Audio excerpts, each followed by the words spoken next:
conversar con Óscar Valdés, ex ministro del Interior, justamente para hablar sobre lo que está sucediendo en el país y a quien le damos la bienvenida. Don Óscar, ¿cómo está?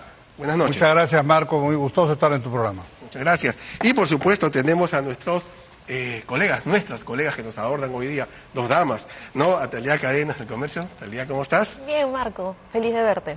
Y Karin Santillán, ¿cómo estás, Karin? ¿Qué tal? ¿Cómo estás, Marco? Tiempo sin verte. No, muchas gracias por estar aquí, darse un tiempito, pueden estar en la playa, pero ustedes están acá para hacer información y periodismo. Don Óscar, las cifras son realmente crudas. El Comercio publica 60 homicidios en solo 11 días.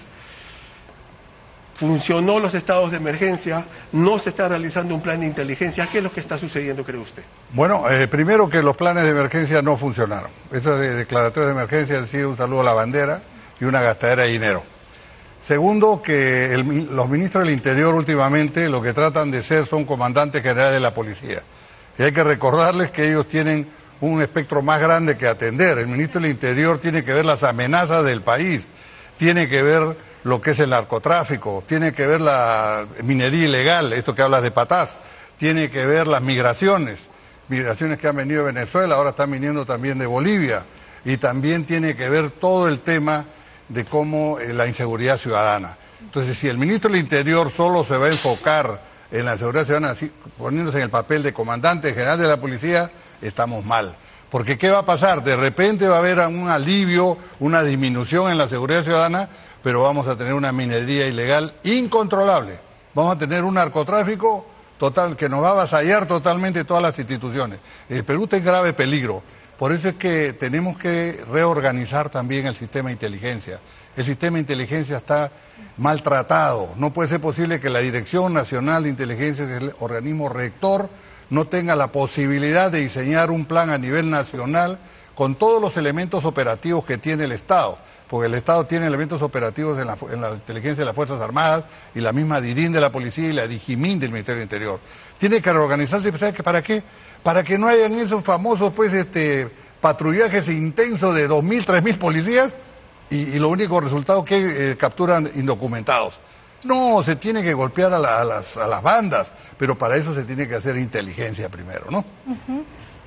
Precisamente lo que señalaba, por no solamente es el tema de la inseguridad ciudadana, también estamos con el tema de Patás y ya se ha venido denunciando desde hace un tiempo que se han estado desmantelando grupos de inteligencia en la Dirandro, por ejemplo el Grupo Orión, la Divinés y hay uno más, el Escorpión, que tenían un rol bastante importante para poder combatir lo que viene a ser el narcotráfico y toda la problemática que se viene atravesando en el norte del país. Sin embargo, aparentemente el Ministerio del Interior solamente se estaría abocando al tema de la inseguridad, que sí, es un problema, pero también está dejando de lado otros temas importantes como abarcar el tema del servicio de inteligencia para poder también contraatacar el narcotráfico, ¿no?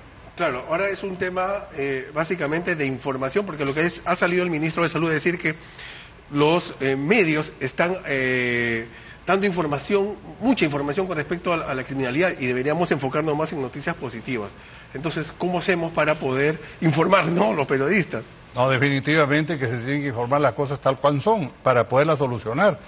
Yo pienso que el echarle la culpa a la prensa o como han habido algunos ministros que dicen que es una cuestión de percepción, que es una mentira la inseguridad ciudadana, la gente lo vive en las calles, basta recorrer cualquier distrito de Lima y ¿saben qué? Cuando se hacen estos tremendos operativos en Lima con 2.000 policías, yo digo, ¿y el resto del país?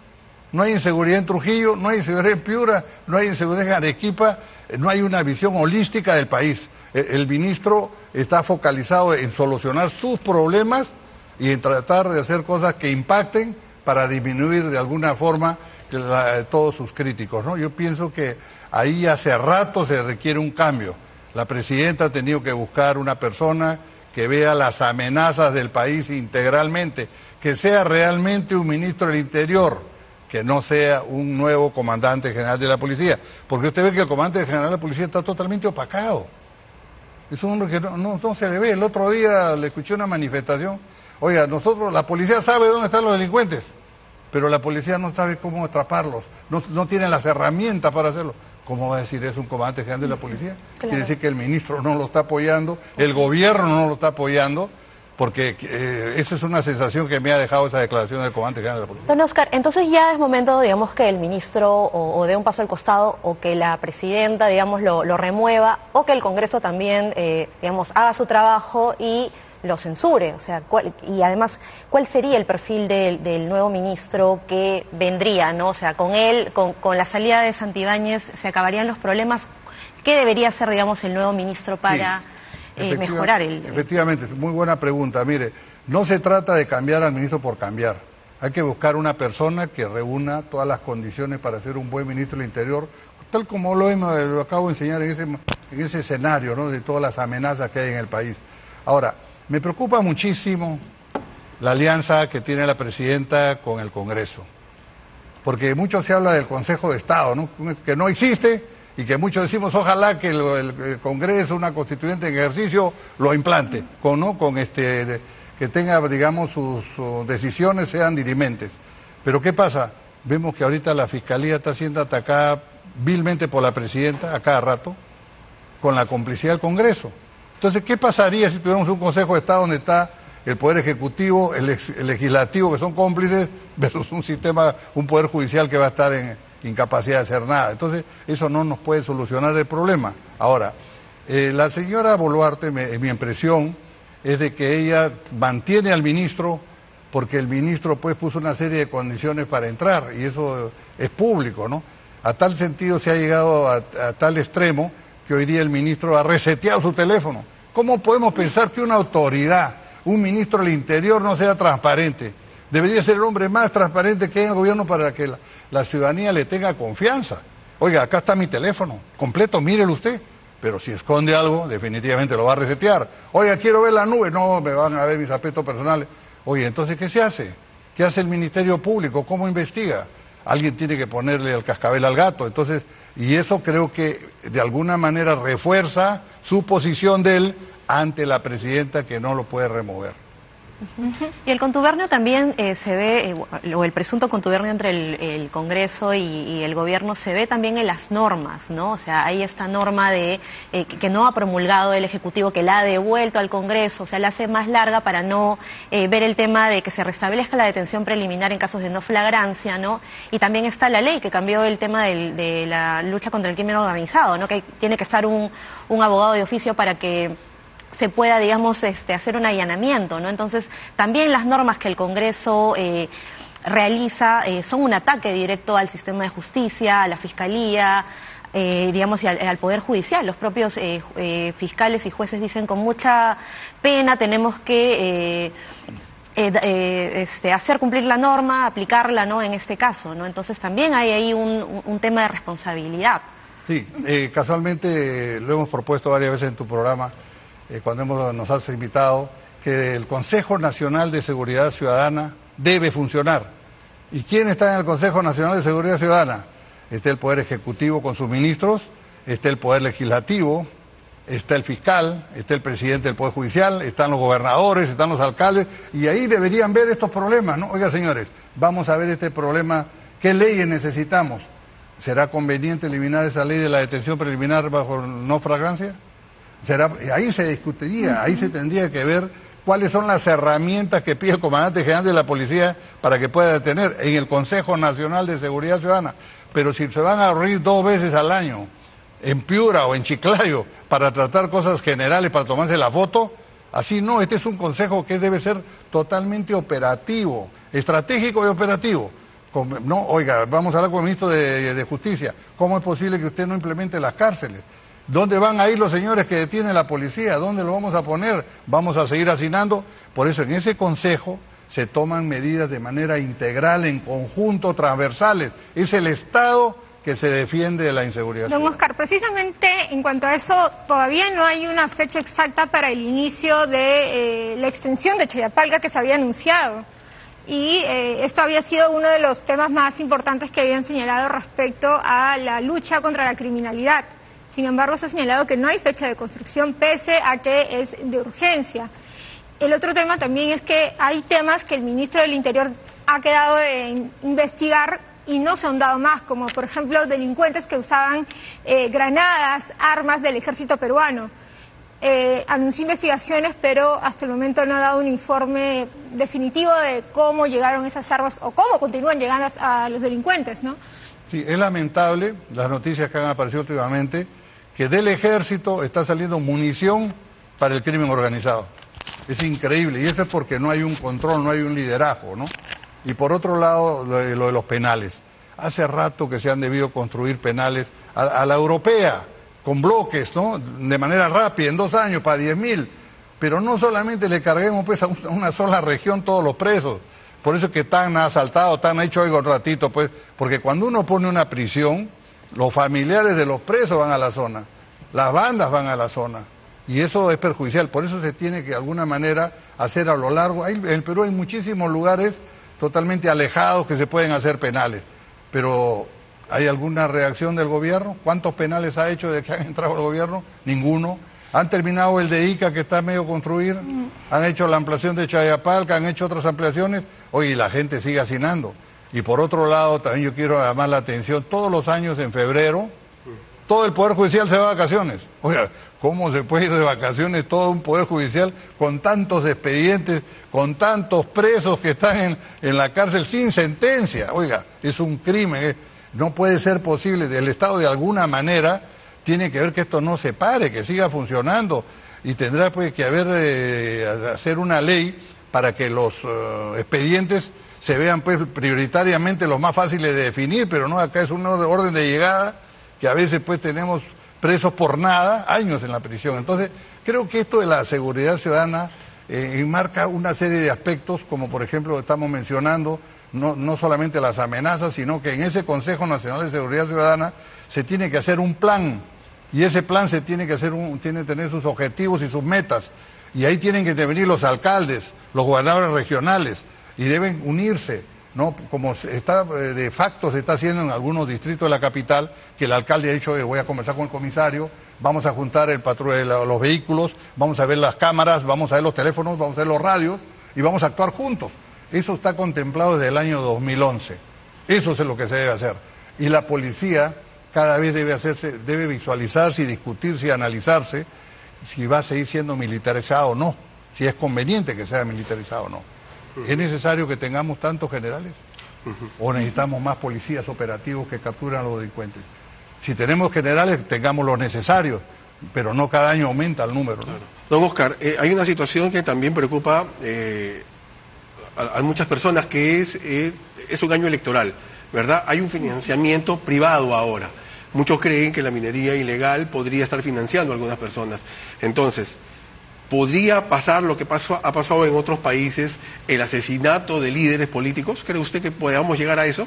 Yo pienso que sí. Si con esto que están volando las torres, hay un atrevimiento tremendo de parte. Estos señores están empoderando de tal manera que ya hackearon al país.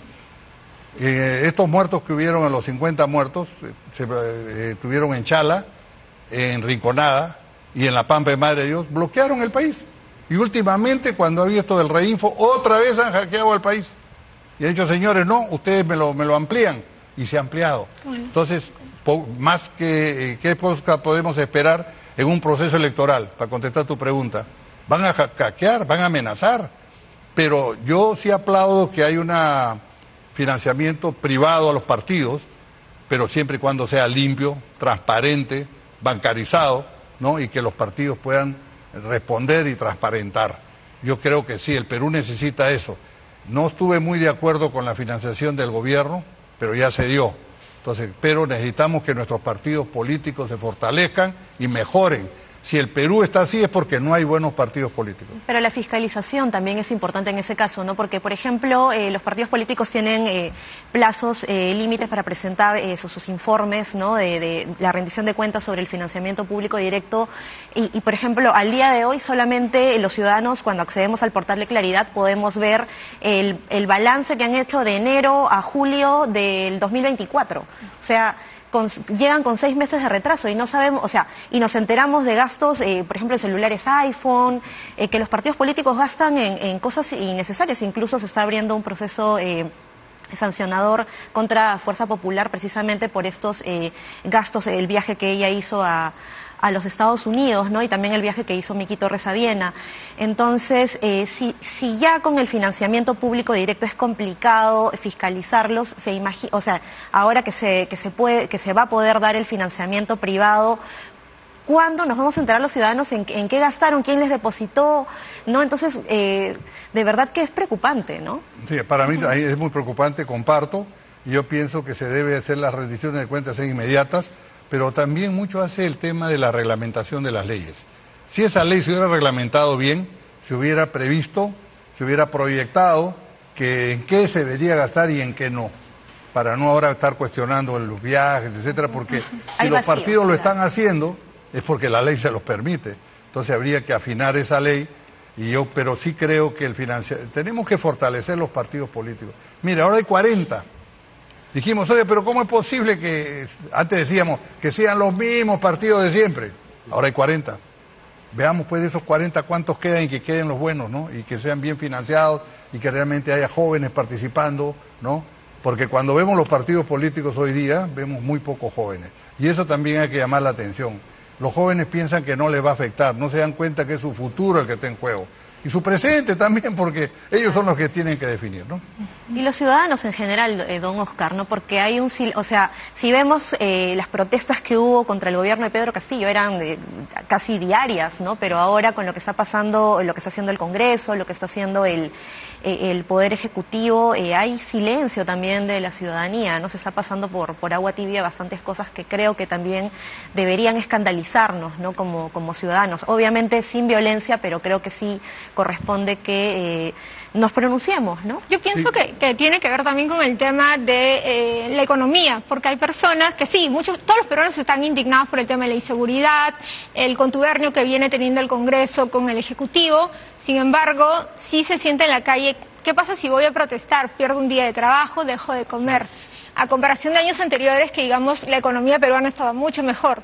Entonces, si bien el peruano está indignado, por ejemplo, se ha podido corroborar cuando hubo el paro de transportistas por las extorsiones, la mayoría de pasajeros apoyaba, entendía, pero no podía dejar de trabajar, tenían que verse obligados a tomar los buses, porque un día de trabajo perdido significaba un día sin comer. Entonces, está como que la población entre estoy indignado, sí quiero protestar, pero si voy a protestar, dejo de trabajar y por lo tanto dejo de llevar la comida a casa. Eso es lo que está pasando. Las personas no protestan porque cuidan cómo mantener ese día a su familia y ven cómo ellos van a subsistir porque ahorita viene el colegio nuevamente, tienen que pagar los útiles, entonces la población dice, oye, ¿qué gano protestando?